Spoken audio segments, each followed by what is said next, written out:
안녕하세요. 동갑인 남편과 결혼해 이제 결혼 1년 차를 맞는 올해 30대 초반의 여자입니다. 이렇게 사연을 보내게 된 이유는 지금 제가 이혼을 심각하게 고려 중에 있기 때문이에요. 결혼한 지 1년밖에 안 되어 이렇게 이혼 생각까지 하는 게 정상인가 싶기도 한데 여러분들께서 제 이야기 한번 들어주시고 제가 정말 너무하는 건지 아니면 이혼 생각을 하는 게 마땅한 건지 한마디 해주시면 참 감사하겠습니다. 연애 때는 알뜰살뜰한 남편의 경제관념이 장점이라고 생각했는데 결혼하고 나서 보니 무조건 알뜰하다고 해서 좋은 게 아니라는 걸 알게 됐어요.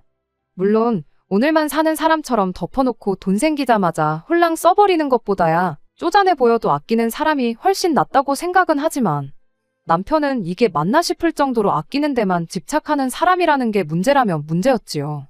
자기 주머니에서 땡전 한 푼 나가는 꼴을 못 보는 그런 사람이었죠.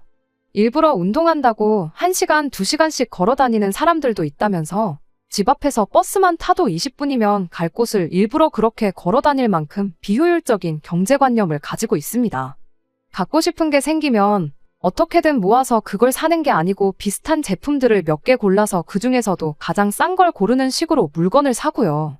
정작 그렇게 사서 잘 쓰고 잘 먹고 잘 입고 다니면 제가 뭐라 말을 안 하겠는데 결국엔 싸구려 품질 때문에 꼭 다른 비슷한 걸 한 개를 더 사게 만드는 시기였어요.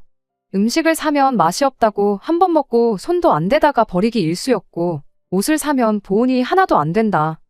통풍이 하나도 안 된다 하면서 또 다른 비슷한 걸 하나 더 사고 전자제품 같은 걸 사면 느려서 속 터진다고 혼자 성질을 부리고 그런 식인데 저는 그게 도무지 이해가 가지 않았어요. 연애할 때야 그런 사소한 부분을 실제로 본 적이 없었으니 알 방법이 없었죠. 그냥 허튼데 돈 안 쓰고 그러는 사람이구나. 그런 식으로 좋은 점만 보고 좋은 부분만 생각하려고 했습니다. 데이트하면서도 돈을 아낀 건 사실이지만 그럴 때마다 저랑 결혼해서 행복하게 살고 싶어 이렇게 모으는 거란 식으로 말을 하는데 그걸 잘못됐다고 말할 수도 없는 노릇이었죠. 아무튼 그렇게 남편과 2년 정도의 연애를 하고 결혼 이야기가 나오게 되었습니다. 남편이 허튼데 돈 쓰는 걸 싫어하는 걸 알지만 그래도 일생에 한 번뿐인 결혼식인데 아무리 그게 허례허식일지라도 어느 정도는 아끼지 않고 결혼식 준비를 하고 싶었습니다. 당연한 이야기겠지만 남편은 거기서도 돈을 아껴야 한다고 주장을 해왔어요. 제가 너무 아쉬워하니까 친정어머니께서 그럼 결혼식에 관련된 돈은 당신들이 도와주겠다고까지 하셨는데 남편은 그냥 주신다는 부모님 말에도 그건 절대로 안 될 일이라며 극구 사양을 했습니다. 그나마 신혼여행은 국내가 아닌 해외로 다녀왔어요. 가까운 나라 일본이기는 하지만 그때 당시 엔저에다가 국내 여행은 바가지라 물가가 엄청 비싸다. 뭐 그런 이야기까지 돌았어서 오히려 그 부분은 남편이 먼저 신혼여행인데 그래도 해외가 낫지 않겠냐며 말을 꺼내줬습니다. 기껏해야 경주 같은 데 가자고 하겠구나 내심 걱정이 됐는데 참 다행이었죠. 그런데 막상 마냥 즐겁고 신나기만 할 줄 알았던 신혼여행지에서 기분만 잔뜩 상해서 돌아왔습니다. 비행기 시간도 애매한 시간이었고 가서 뭐 분위기 나는 데서 식사를 한 번 했던 것도 아니에요. 일본은 편의점 음식이 엄청 잘 나온다면서 편의점 음식으로 한 끼를 때우기도 했습니다. 솔직히 종류가 많아서 신기하기도 했고 저도 분위기에 휩쓸려 이것저것 주워 담기는 했습니다. 그냥 딱 전자레인지에 데워 먹는 한 끼 간단하게 때우는 음식일 뿐이었는데 대체 뭐가 맛있다는 건지도 모르겠고 한국 편의점에서 파는 음식들에 비해서 어디에 얼마가 더 대단하다는 건지 그런 느낌조차 못 받았는데 남편은 웬만한 10,000원, 20,000원짜리 파는 한국 음식점보다 낫지 않냐면서 엄지를 척척 칭찬을 연발하며 아주 제가 먹다 남긴 것까지 싹싹 긁어먹더라고요. 여행 다녀오신 분들 후기 같은 걸 보면 일본 편의점 음식 먹기는 꼭 해보는 것들 중 하나였다 보니 암만 일본 들어오자마자 먹은 첫 식사가 편의점 식사였다는 게 실망스럽긴 했을지라도 그렇게 남들 하는 거 하나 똑같이 했다 하고 모르는 척 넘길 수 있었어요. 하지만 저를 가장 실망하게 만들었던 건 바로 숙소였어요. 그래도 둘이 처음 오는 해외여행이고 게다가 신혼여행인데 야경이 끝내주는 5성급 호텔을 기대한 건 아니지만 캡슐 호텔을 숙소라고 잡아놓은 건 정말이지 어이가 없었습니다. 고시원만도 못한 공용 숙소를 신혼여행 숙소라고 잡아놨으니 정말 신혼여행 첫날에 잠을 청하는데 억울해서 눈물이 다 날 정도였어요. 남은 신혼여행도 좋을 거 하나 없었죠. 원래 해외여행 가면 발바닥에 물집 잡히는 것 정도는 기본이라고 할 만큼 많이들 걸어 다닌다지만 남편은 애초에 2다리 말고는 다른 교통수단을 사용할 생각 자체가 없어 보였습니다. 그나마 제가 우겨서 둘째 날부터는 캡슐호텔 신세는 면했지만 남편은 그만큼 다른 데서 돈을 아끼기 시작했고요. 신혼여행으로 일본은 지가 골라와 놓고 뭐 역사를 잊으면 안 된다느니 어쩐다니 하면서 우리가 여기서 돈을 아끼는 게 바로 애국하는 거라고 끝까지 1,000엔 넘는 식사는 고르지도 못하게 하더군요. 일본에서 파는 편의점 음식이 어지간한 한국 식당에서 먹는 것보다 낫다면서 엄지를 축혀 세우던 인간이 갑자기 애국자 흉내를 내는데 정말 신혼여행부터 남편한테 오만정이 떨어지기 시작했어요. 그렇게 인생에 한 번뿐인 신혼여행을 있는 대로 망치고 돌아왔어요. 원래는 결혼하고 나서 남편이 경제권을 갖고 돈 관리를 하기로 했었는데 신혼여행 다녀와서 느낀 게 그렇게 했다가는 정말 집에서 천장에 굴비 하나 묶어두고 맨밥에 간장만 찍어 먹고 살겠구나 싶어서 신혼여행 다녀오고 나서 돈 관리는 각자 알아서 하기로 했습니다. 천만다행이었지요. 저는 결혼하고 얼마 지나지 않아 다니던 회사를 그만두고 친한 지인 한 명과 같이 사업을 시작하기로 했어요. 물론 여기서도 남편의 반대가 장난이 아니었지요. 당장 제가 수입이 줄어드는 건 당연한 상황에 자칫하면 그나마 벌어오던 수입이 아예 사라질 수도 있고 최악의 경우에는 빚까지 질 수도 있지 않겠냐는 이유였어요. 하지만 남편이 반대한다고 해서 시작하기로 한 사업을 포기할 생각도 없었습니다. 어차피 애초에 같이 사업하기로 한 지인의 부모님이 가지고 계신 상가 건물을 무상임대하여 시작하는 사업이었고 그럴 확률이 사업하다 망하는 것보다야 높지는 않겠지만 회사가 갑자기 망해서 내가 직장이 없어지면 수입이 없어지는 건 매한가지 아니냐고 우겼더니 남편도 딱히 반박을 못하더군요. 그래서 제가 남편한테 돈 관리를 따로 하기로 한 만큼 생활비는 내가 아르바이트를 해서라도 늦지 않게 줄 테니까 걱정 말라고 한마디 해줬더니 그제서야 남편도 몇 번 궁시렁대다가 알아서 하라고 한마디 하고는 말더군요. 사업 아이템을 확실히 가지고 있다고 한들 준비하는 기간 동안은 수입이 없고 거기에 이래저래 어쩔 수 없이 발생하는 비용들이 제 생각보다 훨씬 많았어요. 때로는 일 때문에 만난 사람에게 식사라도 대접해야 할 일이 종종 있었고요. 회사 이름으로 비용 처리를 했지만 남편한테는 그게 중요한 게 아니고 그런데 돈을 썼다는 게 중요한 일이었습니다. 하루는 제가 그런 식으로 일 관련된 사람 만나고 나서 회사에 가져갔어야 할 영수증을 집에 두고 온 적이 있었는데 남편이 그걸 발견해서 영수증을 봤었나 봐요. 회사 카드로 긁었고 현금 영수증도 회사 이름으로 발행했는데 남편 눈에는 그런 건 들어오지도 않았던 겁니다. 그날 일 마치고 돌아온 저를 붙들고는 한 끼에 10만 원이 넘는 밥을 처먹을 수가 있냐며 저보고 제정신이라고 입에 개거품을 물었던 적이 있어요. 남편한테 영수증 똑바로 보라고 내 돈으로 한 게 아니고 회사 돈으로 한 거 안 보이냐고 따졌더니 그제서야 그게 눈에 들어왔는지 아무 말도 못하더라고요. 잠깐 생각에 잠긴 듯한 남편이 저한테 다시 말을 꺼내기를 그럼 혹시 우리 저녁 식사도 회사 돈으로 먹고 비용 처리하면 어떠냐는 식으로 물어오는데 정말 어이가 없더라고요. 그게 말이나 되는 소리냐고 따졌더니 남편이 말하길 밖에서 알지도 모르는 사람한테 밥 한 끼로 10만 원 쓰지 말고 그 사람들하고 10만 원치 먹을 거 8만 원만 먹고 2만 원은 우리 먹으면 돈 10만 원 쓴 건 똑같은 거 아니냐입니다. 당신 횡령이라는 말은 들어나 봤냐고 당신하고 만 원짜리 밥 한 끼 사 먹자고 20년을 알고 지낸 동업자하고의 신뢰를 산산조각 내버릴 생각도 없다 한마디 해줬습니다. 그랬더니 남편이 말하길 그럼 밖에서 모르는 사람하고 처먹는 돈 좀 아끼라고 싫은 소리를 하더라고요. 비용 처리한다고 그 돈을 전부 돌려주는 것도 아니지 않냐고 어차피 벌게 될 돈에서 나가는 건데 아끼는 만큼 더 버는 거 모르냐고 하면서 말이죠. 남편이 이렇게 돈 한 푼 쓰는 걸 아까워하게 된 데에는 남편 나름의 사연이 있기는 합니다. 남편이 어릴 적에 시댁 형편이 정말 안 좋았었다고 해요. 붕어빵 하나 사 먹는데도 손을 바들바들 떨던 시어머니를 보면서 자라온 남편이었다 보니 자연스럽게 남편도 돈을 아껴 쓰는 게 습관이 되고 말았던 거죠. 어쩌다가 생각지도 못한 손해를 보게 되면 그건 그거대로 무슨 죽을 죄를 진 사람 마냥 죄책감을 느끼고 1,000원 한 장에 벌벌 떠는 사람이 돼버린 겁니다. 하지만 그거야 남편 사정이고 남편이 돈을 아끼는 건 사실이지만 말씀드렸다시피 그 방법이 당장 쓰는 돈을 줄여줄지언정 가게에 대단한 보탬이 된다는 느낌은 거의 없었어요. 티끌 모아 티끌이라고 푼돈 아끼면서 다른 데 들어가는 돈이 또 많았거든요. 시작할 때 말씀드렸던 것처럼 걸어서 2시간 거리는 자전거 타고 2발로 걸어 다니고 하는 건 기본이었지만 체력이 그렇게 좋은 편도 아니라 몸살 나서 알아눕는 게 한 달에 한 번 꼴이라 약값으로 들어가는 돈이 또 따로 들었고 갖고 싶은 것과 비슷한 거 싸구려 제품을 사서 버리는 일 또한 부지기수였습니다. 그것도 모자라 어디 길 가다가 자기가 알고 있는 가격보다 저렴하게 팔고 있는 걸 보면 그냥 지나치는 법이 없었어요. 원래는 10,000원짜린데 세일하고 또 세일을 해서 이제 1,000원밖에 안 한다느니 하면서 이런 건 1,000원 주고 사는 게 오히려 더 이득이라고 하면서 필요도 없는 걸 사오질 않나. 어디서 쓰레기 같은 걸 얻어와서는 혹은 주워와서는 이걸 자기가 잘 고쳐서 중고로 팔아야겠다며 수선도구 사는데 들어간 돈도 무시 못합니다. 그렇다고 그걸 고쳐서 중고로 시세대로 팔았냐 하면 그런 물건들은 손에 꼽을 정도로 없고요. 제 남편은 무작정 안 쓰고 모으는 것만이 좋은 게 아니라는 걸 보여주는 단적인 예 그 자체였습니다.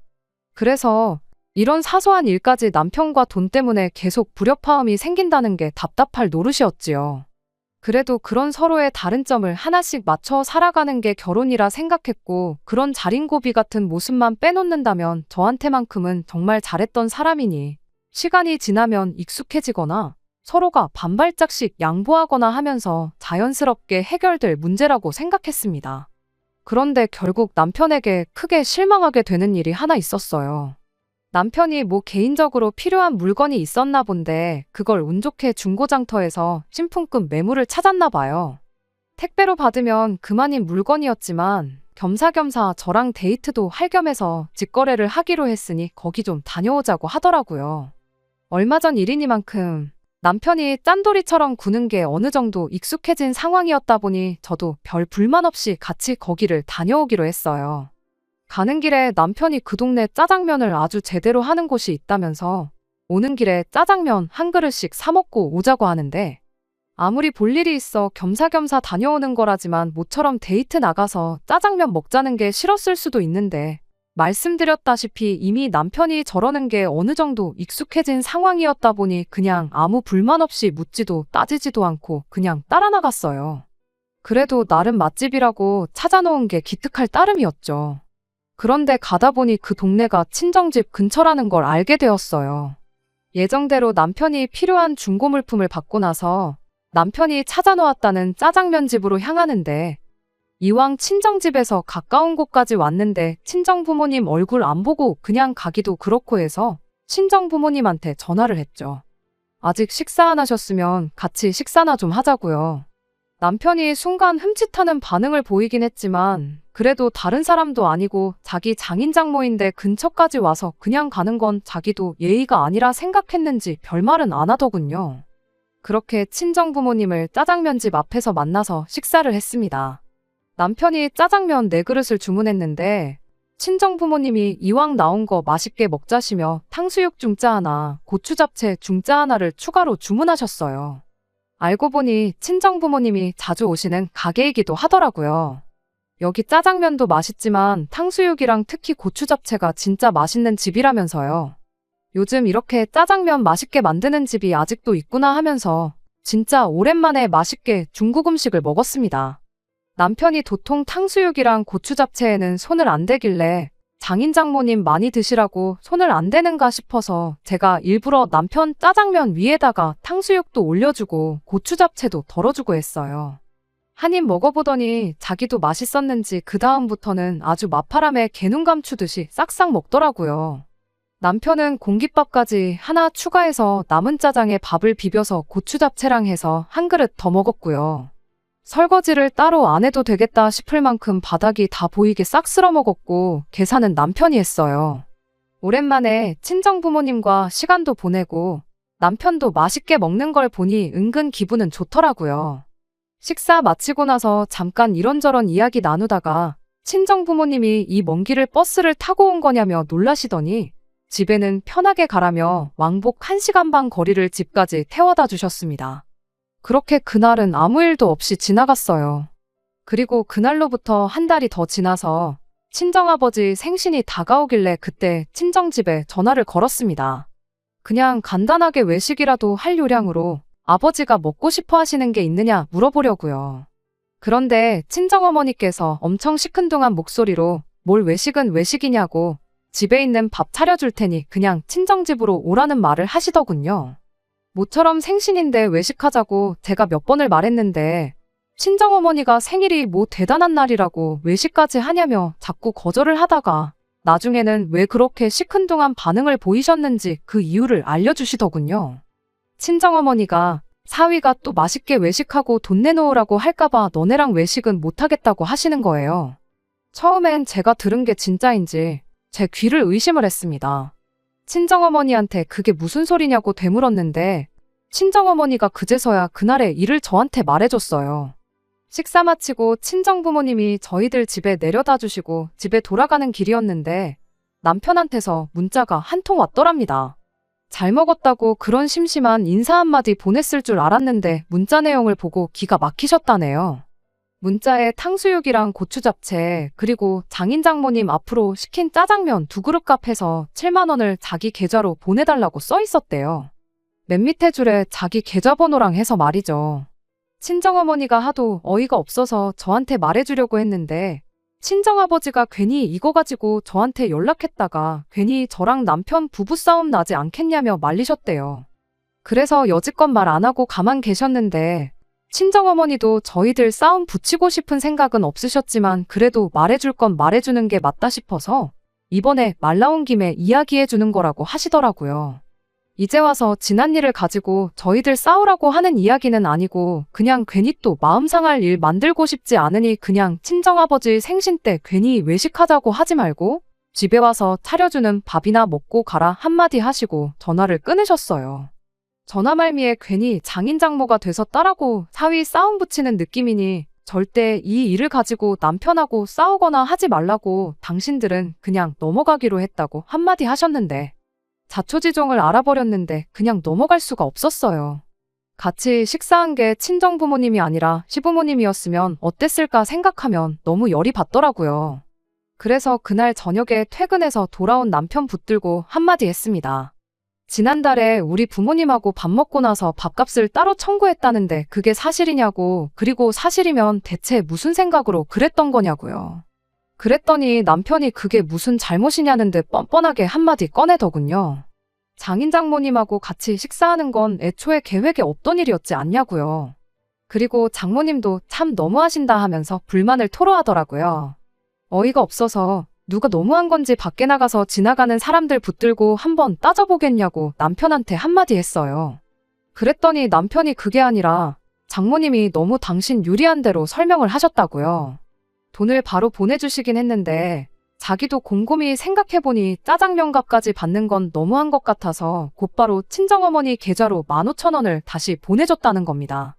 그런데 어떻게 그 이야기는 쏙 빼놓고 내가 7만 원을 달라고 했던 것만 이야기하실 수가 있냐고 따지는 거예요. 이 인간이 제정신인가 싶었죠.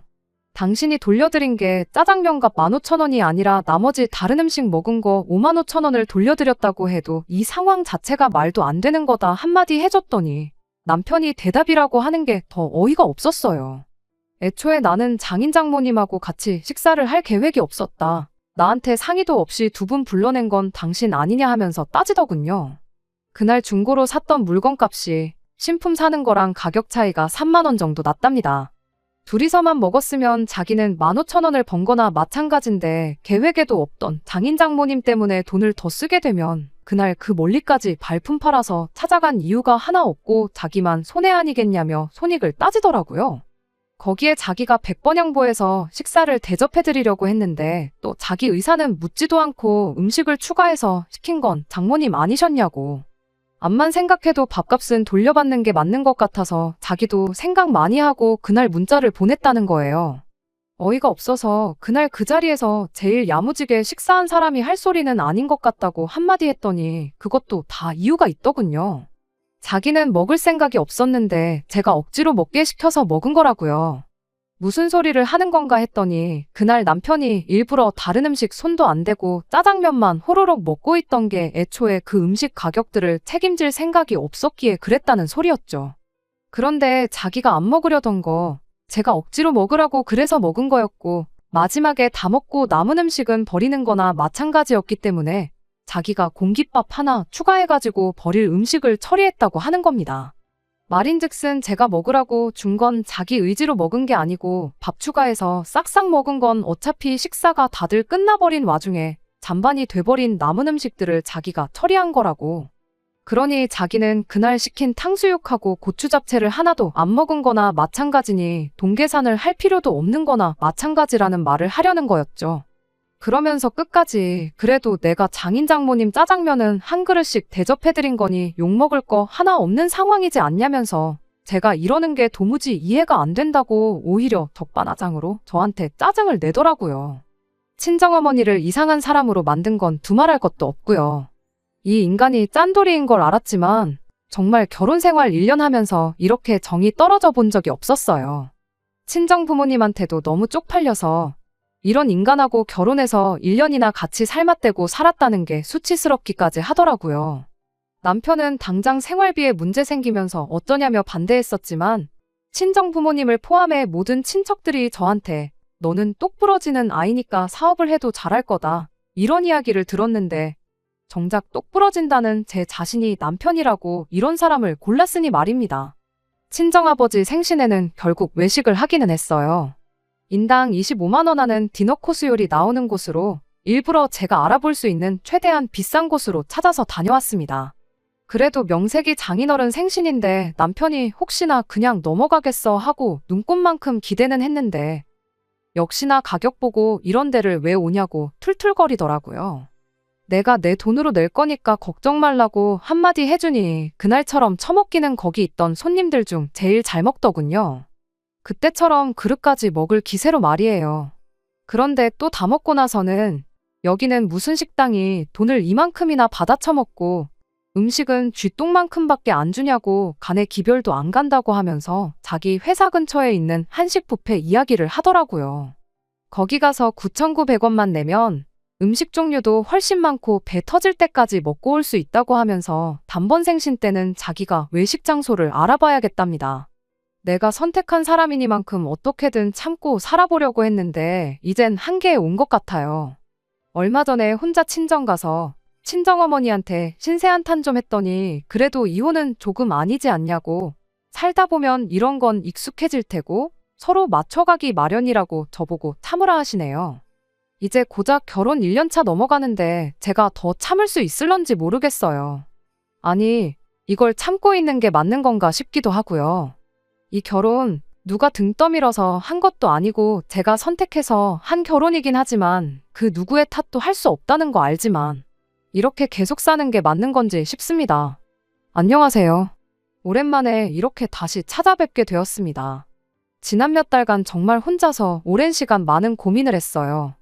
이렇게 저렇게 생각을 해봐도 아무리 제가 선택한 사람이라지만 연애할 때 저한테 잘했던 추억 하나만 가지고 평생을 살아갈 수는 없겠더라고요. 그래서 저는 결국 이혼을 선택하게 되었습니다.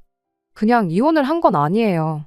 친정아버지 생신 때 혹시나 하고 기대했던 것처럼 제 나름 몇 번의 기회를 더 줬습니다. 그럴 때마다 번번이 남편은 제 기대를 저버렸고 그렇게 시간이 지나 시어머니 생신날이 찾아왔어요.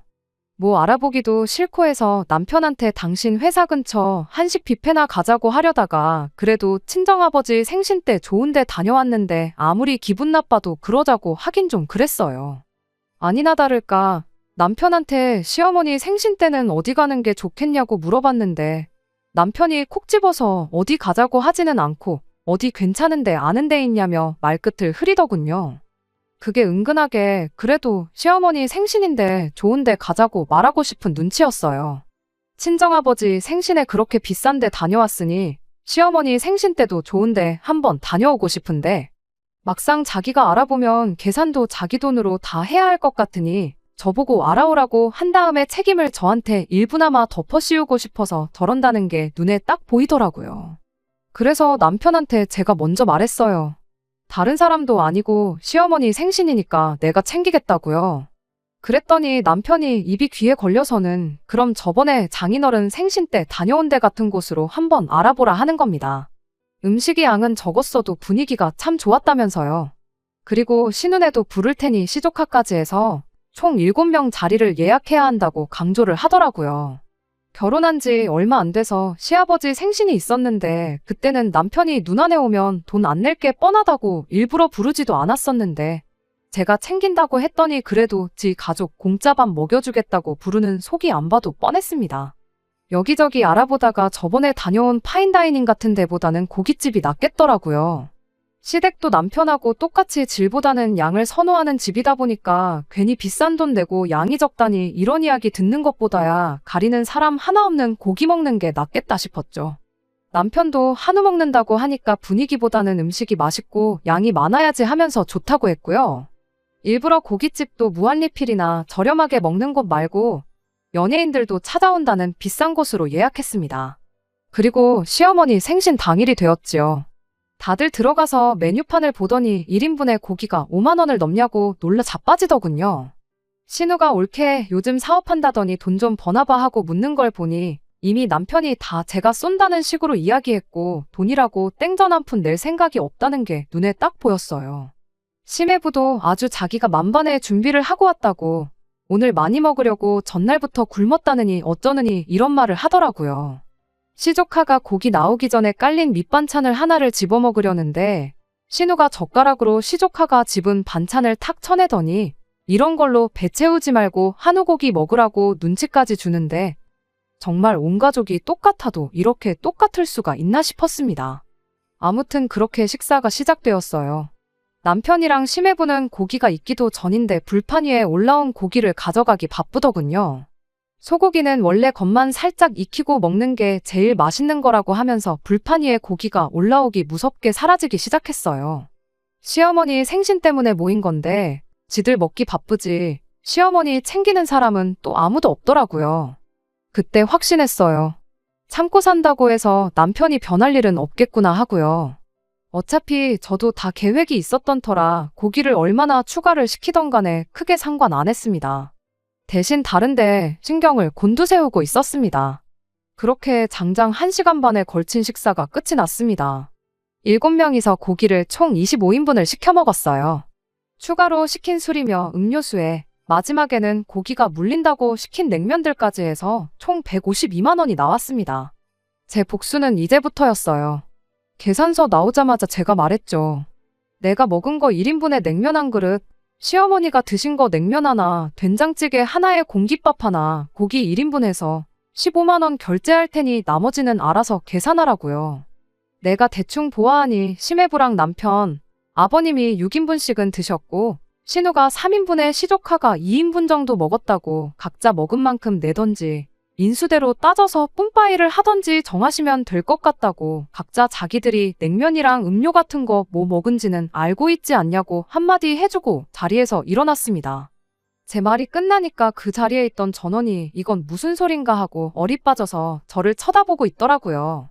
뭐 남편이 우리 부모님한테 탕수육 값을 돌려받았느니 이런 이야기 할 것도 없겠다 싶어서 그냥 못 본 척하고 자리에서 일어났어요. 그리고 말한 대로 어머님하고 제가 먹은 것만 계산하러 가는데 남편이 쫓아 뛰어나오더니 이게 뭐 하는 짓이냐고 따져묻더군요. 자기가 했던 건 생각도 안 하고 뻔뻔하게 저러는 게 어이가 없어서 내가 어머님 몫은 책임진다고 진작에 말하지 않았냐고 한마디 해줬어요. 시어머니 생신에 시어머니가 태어나신 거지 아버님이 태어난 건 아니시지 않냐고요. 애초에 나는 시어머니 생신이니만큼 어머님만 챙겨드릴 생각이었는데 당신이 오지랖 부려서 아버님도 부르고 신혼에 온 가족까지 부른 거 아니냐고 다른 사람들은 나는 모르는 일이니 당신이 알아서 하라고 했네요. 남편이 엄청 곤란했을 거예요. 제가 그래도 1년 같이 살아봐서 너무나 잘 알죠. 평소에 지갑에 현금이라고는 비상금이라고 10,000원 한 장 가지고 다니는 게 전부고 카드도 괜히 과소비한다고 한도를 30만 원으로 만들어 놓고 다니는 사람이거든요. 15만 원 제가 내도 남은 게 거의 140만 원 돈인데 남편이 계좌이체 해주는 거 말고는 그 돈을 낼 방법이 만무했죠. 이참에 남편이 신우네한테 누나네가 먹은 건 누나네가 내라고 박 터지게 싸운다면 더할 나위 없이 좋았고요. 손님이 엄청 많은 가게였는데 남편이 그래도 체면 때문에 쪽팔렸는지 별말은 안 하고 자리로 돌아가더군요. 그러자마자 시어머니가 쫓아나와서 이게 다 무슨 일이래니 묻길래 시어머니한테는 진짜 이유를 말해줬어요. 시어머니가 이 상황을 이해하고 남편과 제 사이를 중재해주길 바란 건 아니었는데 그 부모의 그 자식이라고 시어머니도 똑같은 말을 하더군요. 그때는 상의도 없이 부모님을 짜장면 집에 오라고 했던 제 잘못이 맞으니 당신 아들이 우리 부모님한테 탕수육 값을 청구한 게 잘못된 일이 아니라고요. 그래도 남편 잘못이라고 인정해주고 다음부터는 적어도 가족들 연관된 일에 돈 아낄 생각 말거라 한마디라도 해주셨다면 그냥 그날 그 자리에서의 일은 해프닝이라고 넘기고 남은 140만 원도 제 돈으로 계산할 의사가 있었어요. 그런데 시어머니까지 같이 나서서 이렇게 정을 떼주니 오히려 고마울 노릇이었달까요? 그래도 말해놓은 게 있으니 그냥 제가 먹은 것만 계산하고 갈까 싶었지만 그러지는 않았네요. 그렇게 저랑 시어머니 몫만 계산하고 나와서 저는 혼자 택시 타고 집에 돌아갔습니다. 어떻게 합의를 본 건지는 모르지만 제가 집에 도착하고 한 2시간 정도 지나서 남편이 집에 돌아왔습니다. 그 와중에도 교통비 아끼겠다고 걸어온 건지 아주 온몸에 땀이 뻘뻘 난리도 아니었어요. 비싼 밥 먹고 그걸 그렇게 빨리 소화시키면 어쩌냐고 제가 한마디 했더니 남편이 폭발해서는 저한테 화를 내기 시작했어요.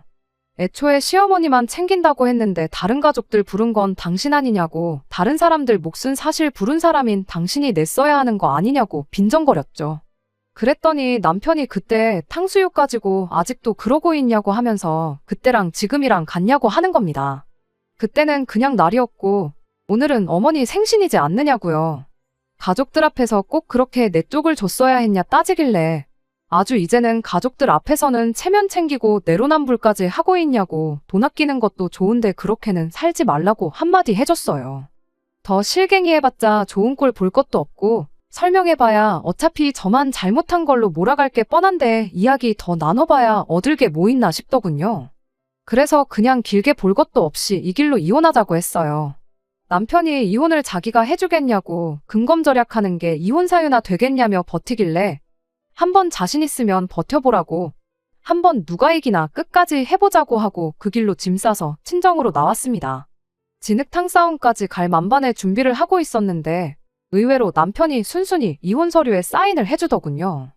100% 승산이 있었다면 남편도 끝까지 갔을 테지만 뭔가 자기도 뒤가 구리다고 생각한 건지 아니면 질 수도 있다는 조언을 들었겠구나 싶더라고요.